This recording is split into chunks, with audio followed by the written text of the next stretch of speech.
Part 2 विषय 2 राजा, किसान और नगर, आरंभिक राज्य और अर्थव्यवस्थाएं।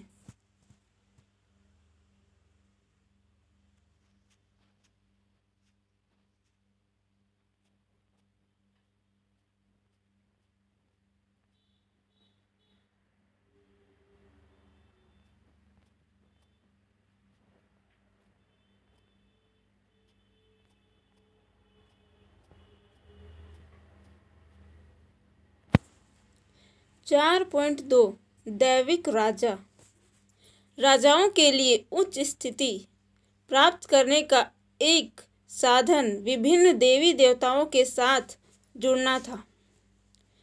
मध्य एशिया से लेकर पश्चिमोत्तर भारत तक शासन करने वाले कुषाण शासकों ने लगभग प्रथम शताब्दी ईपू से प्रथम शताब्दी ई तक इस उपाय का सबसे अच्छा उदाहरण प्रस्तुत किया। कुषाण इतिहास की रचना अभिलेखों और साहित्य परंपरा के माध्यम से की गई है। जिस प्रकार के राजधर्म को कुषाण शासकों ने प्रस्तुत करने की इच्छा की, उसका सर्वोत्तम प्रमाण उनके सिक्कों और मूर्तियों से प्राप्त होते हैं। उत्तर प्रदेश में मथुरा के पास माट के एक देवस्थान का कुषाण शासकों की विशालकाय मूर्तियां लगाई गई थी। अफगानिस्तान के एक देवस्थान पर भी इस प्रकार की मूर्तियां मिली है। कुछ इतिहासकारों का मानना है कि इन मूर्तियों के जरिए कुषाण स्वयं को देवतुल्य प्रस्तुत करना चाहते थे। कई कुषाण शासकों ने अपने नाम के आगे देवपुत्र की उपाधि भी लगाई थी। संभवतः वे उन चीनी शासकों से प्रेरित हुए होंगे जो स्वयं को स्वरपुत्र कहते थे।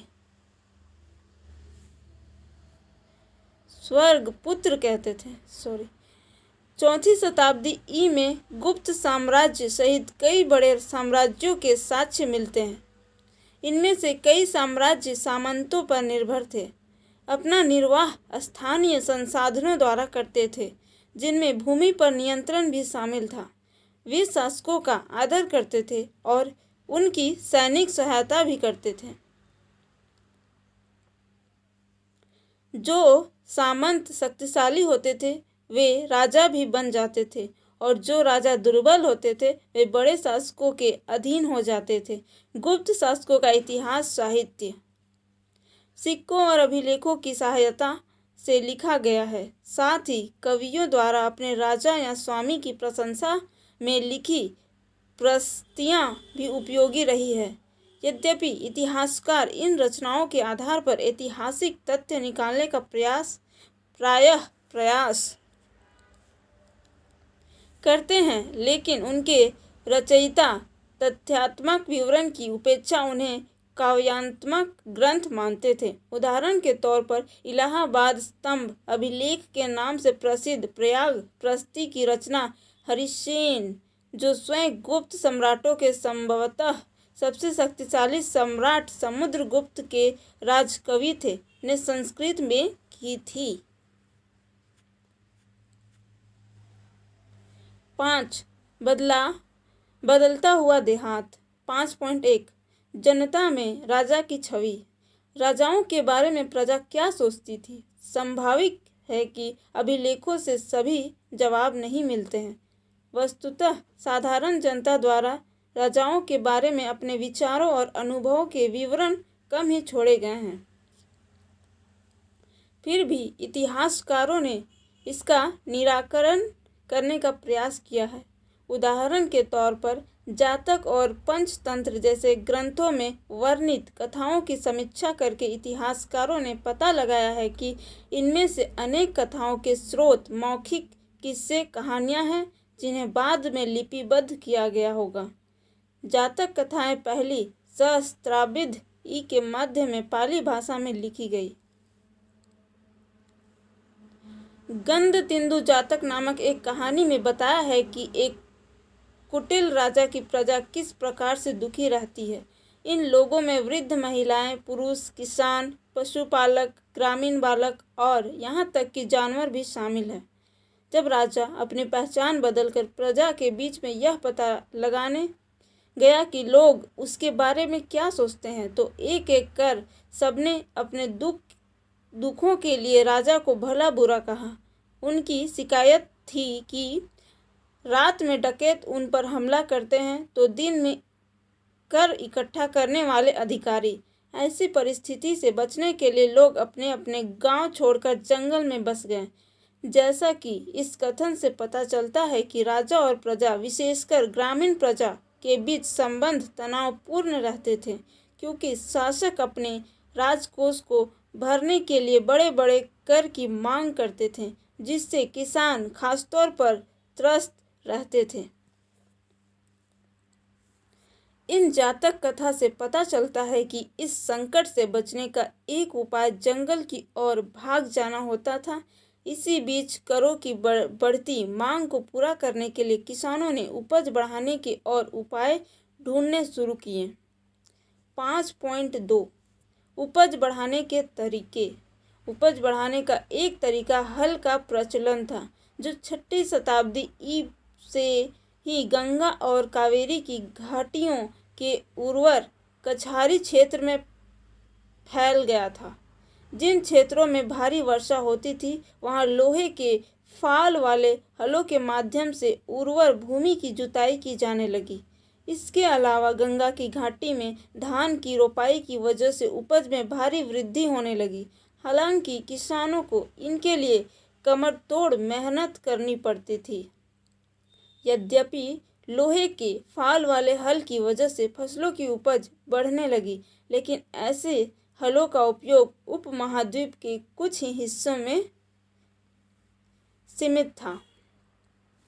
पंजाब और राजस्थान जैसे अर्ध शुष्क जमीन वाले क्षेत्रों में लोहे के फाल वाले हल का प्रयोग 20वीं सदी में शुरू हुआ। जो किसान उपमहाद्वीप के पूर्वोत्तर और मध्य पर्वतीय क्षेत्रों में रहते थे, उन्होंने खेती के लिए कुदाल का उपयोग किया, जो ऐसे इलाके के लिए कहीं अधिक उपयोगी था। उपज बढ़ाने का एक और तरीका कुओं, तालाबों और कहीं कहीं नहरों के माध्यम से सिंचाई करना था। व्यक्तिगत लोगों और कृषक समुदायों ने मिलकर सिंचाई के साधन निर्मित किए। व्यक्तिगत तौर पर तालाबों, कुओं और नहरों जैसे सिंचाई साधन निर्मित करने वाले लोग प्रायः राजा का प्रभावशाली लोग थे, जिन्होंने अपने इन कामों का उल्लेख अभिलेखों में भी करवाया।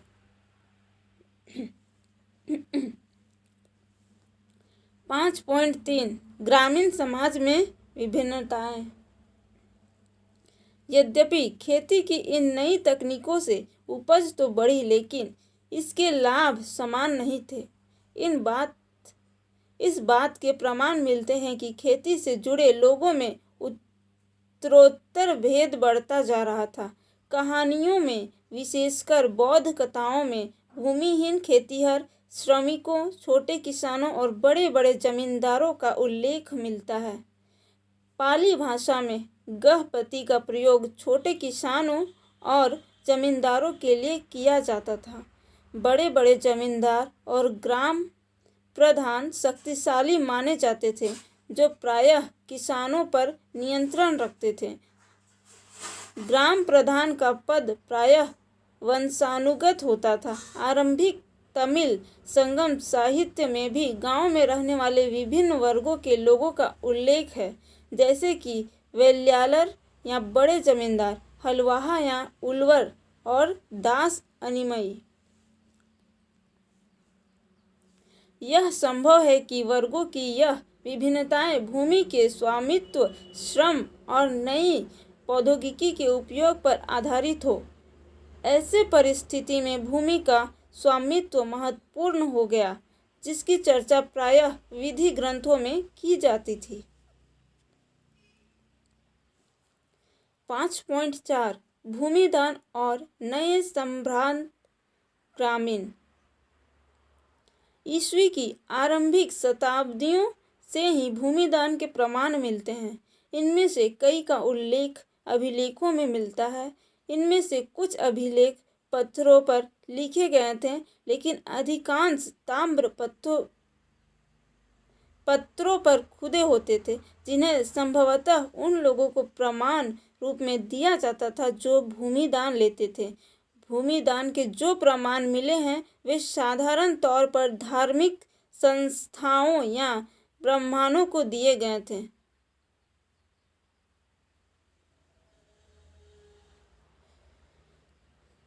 अधिकांश अभिलेख संस्कृत में थे, विशेषकर 7वीं शताब्दी के बाद के अभिलेखों के कुछ अंश संस्कृत में हैं और कुछ तमिल और तेलुगु जैसे स्थानीय भाषाओं में हैं। आइए एक ऐसे अभिलेख पर ध्यान से विचार करें। प्रभावती गुप्त आरंभिक भारत के एक सबसे महत्वपूर्ण शासक चंद्रगुप्त द्वितीय लगभग 375 से लेकर 415 ईस्वी की पुत्री थी। उसका विवाह दक्कन पठान के वाकाटक परिवार में हुआ था, जो एक महत्वपूर्ण शासक वंश था। संस्कृत धर्म शास्त्रों के अनुसार महिलाओं को भूमि जैसी संपत्ति पर स्वतंत्र अधिकार नहीं था, लेकिन एक अभिलेख से पता चलता है कि प्रभावती भूमि की स्वामी थी और उसने दान भी किया था। इसका एक कारण यह हो सकता है क्योंकि वह एक रानी आरंभिक भारतीय इतिहास की ज्ञात कुछ रानियों में से एक थी और इसलिए उनका यह उदाहरण एक विरला ही रहा हो। यह भी संभव है कि धर्मशास्त्रों को हर स्थान पर समान रूप से लागू नहीं किया जाता हो। अभिलेख से हमें ग्रामीण प्रजा का भी पता चलता है। इनमें ब्राह्मण, किसान तथा अन्य प्रकार के वर्ग शामिल थे, जो शासकों या उनके प्रतिनिधियों को कई प्रकार की वस्तुएं प्रदान करते थे। अभिलेख के अनुसार इन लोगों को गांव के नए प्रधान की आज्ञाओं का पालन करना पड़ता था और संभवतः अपने भुगतान उसे ही देने पड़ते थे। इस प्रकार भूमिदान अभिलेख देश के कई हिस्सों में प्राप्त हुए हैं। क्षेत्रों में दान में दी गई भूमि की माप में अंतर है। कहीं कहीं छोटे छोटे टुकड़े तो कहीं कहीं बड़े बड़े क्षेत्र दान में दिए गए हैं। साथ ही भूमि दान में दान प्राप्त करने वाले लोगों के अधिकारों में भी क्षेत्रीय परिवर्तन मिलते हैं। इतिहासकारों में भूमिदान का प्रभाव एक गर्म वाद विवाद का विषय बना हुआ है। कुछ इतिहासकारों का मानना है कि भूमिदान शासक वंश द्वारा कृषि को नए क्षेत्रों में प्रोत्साहित करने की एक रणनीति थी, जबकि कुछ का कहना है कि भूमिदान से दुर्लभ होते राजनीतिक प्रभुत्व का संकेत मिलता है, अर्थात राजा का शासन सामंतों पर दुर्बल होने लगा तो उन्होंने भूमिदान के माध्यम से अपने समर्थ जुटाने प्रारंभ कर दिए। उनका यह भी मानना है कि राजा स्वयं को उत्कृष्ट स्तर के मानव के रूप में प्रदर्शित करना चाहते थे। जैसे कि हमने पिछले अंश में देखा है, उनका नियंत्रण ढीला होता जा रहा था, इसलिए वे अपनी शक्ति का आडंबर प्रस्तुत करना चाहते थे। भूमिदान के प्रचलन से राज्य तथा किसानों के बीच संबंध की झांकी मिलती है, लेकिन कुछ लोग ऐसे भी थे जिन पर अधिकारियों या सामंतों का नियंत्रण नहीं था, जैसे कि पशुपालक, संग्राहक, शिकारी, मछुआरे, शिल्पकार, घुमक्कड़ तथा लगभग एक ही स्थान पर रहने वाले लोग और जगह जगह घूमकर खेती करने वाले लोग। सामान्यतः ऐसे लोग अपने जीवन और आदान प्रदान के विवरण नहीं रखते थे। 6. नगर एवं व्यापार। 6.1 नए नगर। आइए उन नगरों की बात करें जिनका विकास लगभग 6ठी शताब्दी ईपू में उपमहाद्वीप के विभिन्न क्षेत्रों में हुआ। जैसा कि हमने पढ़ा है, इनमें से अधिकांश नगर महाजनपदों की राजधानियां थे। प्रायः सभी नगर संचार मार्गों के किनारे बसे थे। पाटलिपुत्र जैसे कुछ नगर नदी मार्ग के किनारे बसे थे। उज्जयिनी जैसे अन्य नगर भूतल मार्गों के किनारे थे। इसके अलावा पुहार जैसे नगर समुद्र तट पर थे, जहाँ से समुद्री मार्ग प्रारंभ हुए। मथुरा जैसे अनेक शहर व्यावसायिक, सांस्कृतिक और राजनीतिक गतिविधियां के जीवंत केंद्र थे।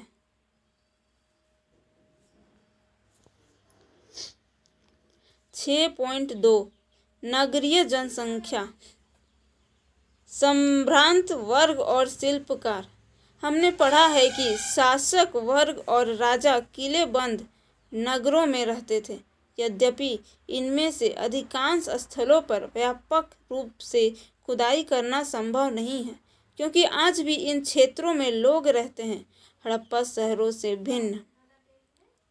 लेकिन फिर भी यहाँ से विभिन्न प्रकार के पुरावशेष प्राप्त हुए हैं। इनमें उत्कृष्ट श्रेणी के मिट्टी के कटोरे और थालियाँ मिली हैं, जिन पर चमकदार कलई चढ़ी है।